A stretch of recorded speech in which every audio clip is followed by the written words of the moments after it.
rehefa mahitatsika tonga marobe tahaka izao dia mampatsiaritra ilay fomba fitenenina manao hoe sambatra maintsy ririnina fa ivavaratra amin'ny zanahy betsaka ny ririnina tombon-dahany ihany.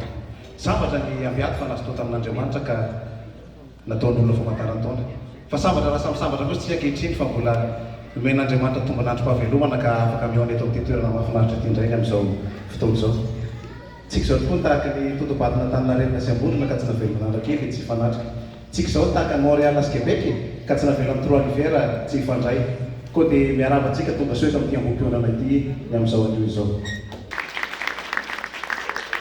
Ny voalohany teny dia misaoran'Andriamanitra tsika nahatratra an'izao fotoana lehibe izay karakarainy KTLM filovana izao.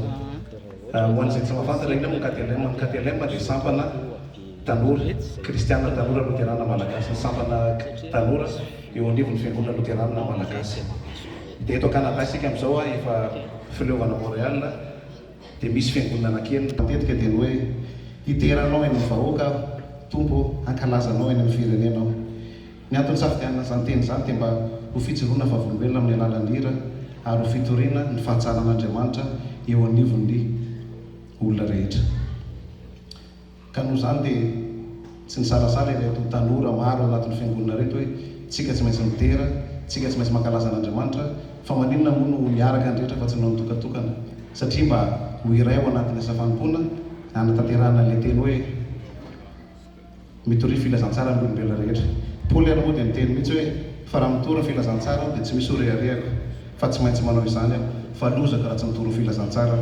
Dia izay ny antony hoe tsy maintsy hanatanteraka izao fitoriana izao ireto tanora ireto.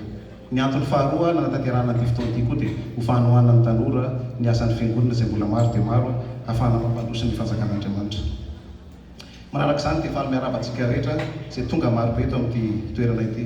Hita eto ny avy amin'ny fiangonana Rahavavy, ireo namana sy tapaka avy amin'ny toerana maro samihafa eto Canada dia mankasitraka anareo ny amin'ny vatongavana. Faly mifankahita aminareo avy any avaratra, raha mifanatitava aminareo avy any atsimo, mirantava ny eo aminareo avy any atsinanana ary finaritra mifanoja aminareo avy any andrefana. Davida izay fantatsika fa mpanjaka teo Israely. Ka mizarareo fafito amin'ny dimampolo ity ny andininy voalohany ka hatramin'ny fahaenina dia salamy fitaraina noho ny farenjehan'ny Saoly mpanjaka ny Israely any Davida. Ho hitantsika eo ny antsibrian'io rehefa avy eo. Ny fizarana faharoa dia ny andininy fahafito ka hatramin'ny andininy faharak'ambin'ny folo kosa dia salamo fisaorana sy fiderana noho ny famonjen'i Jehovah ny Davida tsy ho fatin'ny Saoly. Ny anjaratsika dia ao anatin'ilay fizarana faharoa salamo fisaorana sy fiderana. Io no karazan'ilay salamo. Azo lazana ihany koa salamon'ny olona voavotsy afaka tamin'ny fahafatesana, afaka tamin'ny fanenjehana izay nataon'ny Saoly resy ny fahavalo maty tanteraka. Saoly fahavalo dia nivoaka io hira fiderana nataon'ny Davida io. Raha fitininy ireny teny dia zao Davida dia nenjehany Saoly mpanjaka, nikasainy ny vonona, tsy Davida nefa ny maty fa Saoly ny maty tamin'ny farany. Vokatry izay famonjeny Jehovah zay dia namoaka hira Davida dia ny fanevansika eto zany.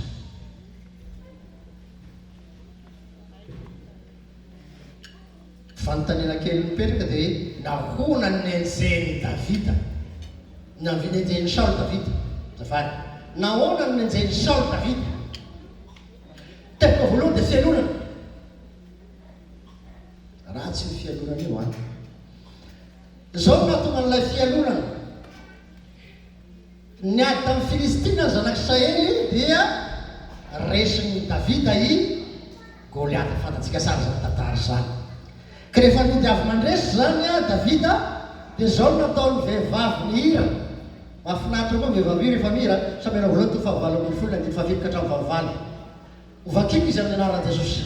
Ary ny vehivavy mpandidy ny hira hoe Saoly nafaty arivorivo fa Davida nafaty alinalina.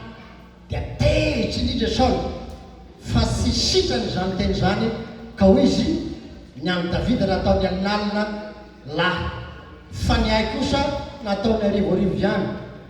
Koa ny fanjakana ihany no sisa tsy mbola azo.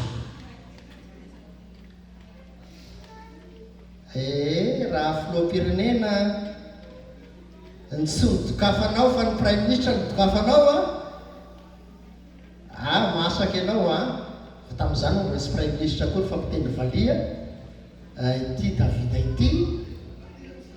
Ka noho izany dia nialina ny Davida zay na nyresy ny Goliata fa sisy mpanjaka ny naresy. Nialina ny Davida fa nataony hoe alinalina ny resy ny Davida fa arivo fotsiny no resiny Saoly fialonana zany ny fanenjehana. Tsy tsara isika miaina amin'ny fialonana fa tokony fankasitrana ny valiny zany fa tsy fialonana. Faharoa verset zany Saoly io no antony nanenjehany azy tsy nanaraka ny tenin'i Jehova intsony fa nandany tenin'i Jehova Saoly. Ka noho izany dia tezitra Andriamanitra nesorony tamin'ny fanjakana nomeny any Davida. Dia tezitra Saoly ka nitady hamono any Davida. Samuel voalohany toko fahavalo ambin'ny folo no ahita azy izany.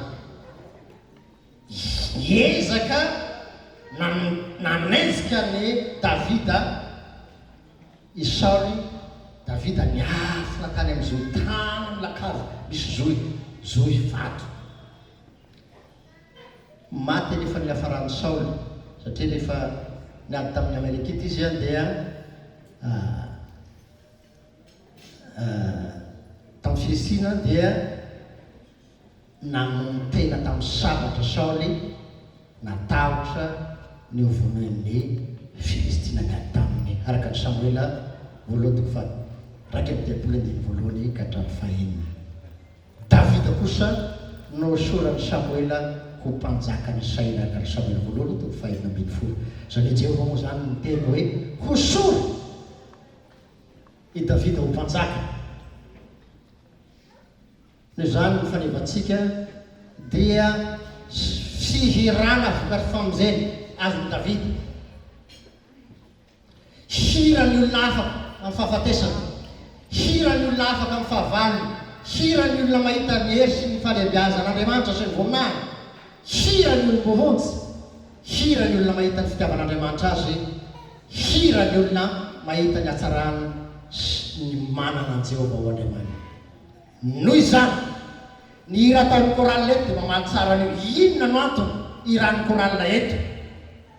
Averiko fanontaniana. Inona no antony hiran'ny koralina eto sy misy hafany eo an'ny Davida io? Voalohany hira satria olona afaka tamin'ny fahafatesana izy. Hihira izy satria afaka tamin'ny fahavalony, devoly, fahotana, kely, fahafatesana. Hira ny olona mahita ny hery sy ny alehiben'ny voninahitran'Andriamanitra dia Jesosy ilay namonjy azy. Hira ny olona mohontsy zany. Hira ny olona mahita ny fitiavan'Andriamanitra no iray ny koralina eto. Hira ny olona mahita ny hatsarany miaraka amin'ny Jesosy, zany no hira ho iray ny koralina eto. Hoy izy ny fanevantsika, hideranao mivahoaka aho tompo hankalazanao eny amin'ny firenena aho. Ny dikany io faneva io dia hijoro vavolombelona ny hatsarany natao Jehova taminy amin'ny alalan'ny hira ireo koralina ireo. Hijoro vavolombelona ny hatsarany natao Jesosy taminy amin'ny alalan'ny hira. Faharoa, hidera sy hankalazan'Andriamanitra amin'ny alalan'ny hira no ny soa no raisiny tamin'Andriamanitra. Todika amin'isika koa ny fanontaniana. Tsy efa novozeny va isika? Tsy efa nafahana tamin'ny fahafatesana va isika? Tsy efa nivaleny va ny fangatahsika tamin'ny olona maro samihafa zay niseho tao amin'ny fiainantsika? Ny valiny dia eny efa samy vaovantsika rehetra. Efa nahita ny hatsara Jesosy sika rehetra. Efa nandray ny famonjena avy amin'i jesosy sika rehetra fa zao nefa tsika sy manana fahavalo satria tamin'izany fotoana zany dia neverina fa Saul no fahavalo ny Davida fa tsika sy manana fahavalo olombelona fa ny fahavalosika dia ny devoly ny fahotana ny fahafatesana reo ny fahavalosika fa efa reziny Jesosy zany fa maty teo nazy fizainany Jesosy ka nitsangana tamin'ny maty resy avokoa ny fahavalo ny fahotana ny fahafatesana ny elo isika kosa tonga mandova ny fiainana manak'izay ianao koa isika maro ny olana samihafa zay natrehantsika teo ny fiainantsika kanefa novonjeny Jesosy tamin'izany isika noho zany dia nomeny ny fahasoavana nomeny ny fitahena nomeny ny famonjena isika rehetra inona naovantsika izany namonjeny Jesosy antsika ho afaka fahafatesana mandrakizay zany nanafana antsika tamin'ny fahavalosika tamin'ny problème antsika maro samihafa mifaly isika andeha hihiry isika andeha hitery isika andeha handeha voninahitra Andriamanitra isika noho ny famonjena feno fitiavana zay nasehony tamintsika fe ity inona ny antony concert valy tsotra satria afaka tamin'ny fahavalo resy ny fahavalo devoly ny fahotana ny fahafatesana ny elo ary problème atsika maro samihafa efa mivahan Jesosy noho zany dia hitera sy amin'ny voninahitra an'Andriamanitra isika hitera amin'ny voninahitra an' Jesosy isika ary hijoro vavolombelony tsy ny koralina ihany fa isika rehetra hijoro vavolombelony Jesosy ka hitera azy amin'ny andro isika rehetra dia isika rehetra iarahanao amen amen dia voninahitra ny n'Andriamanitra ny sanaka ny fanamasina zay fazatra amin'ny taloha indrindra ka ho mandrak'izao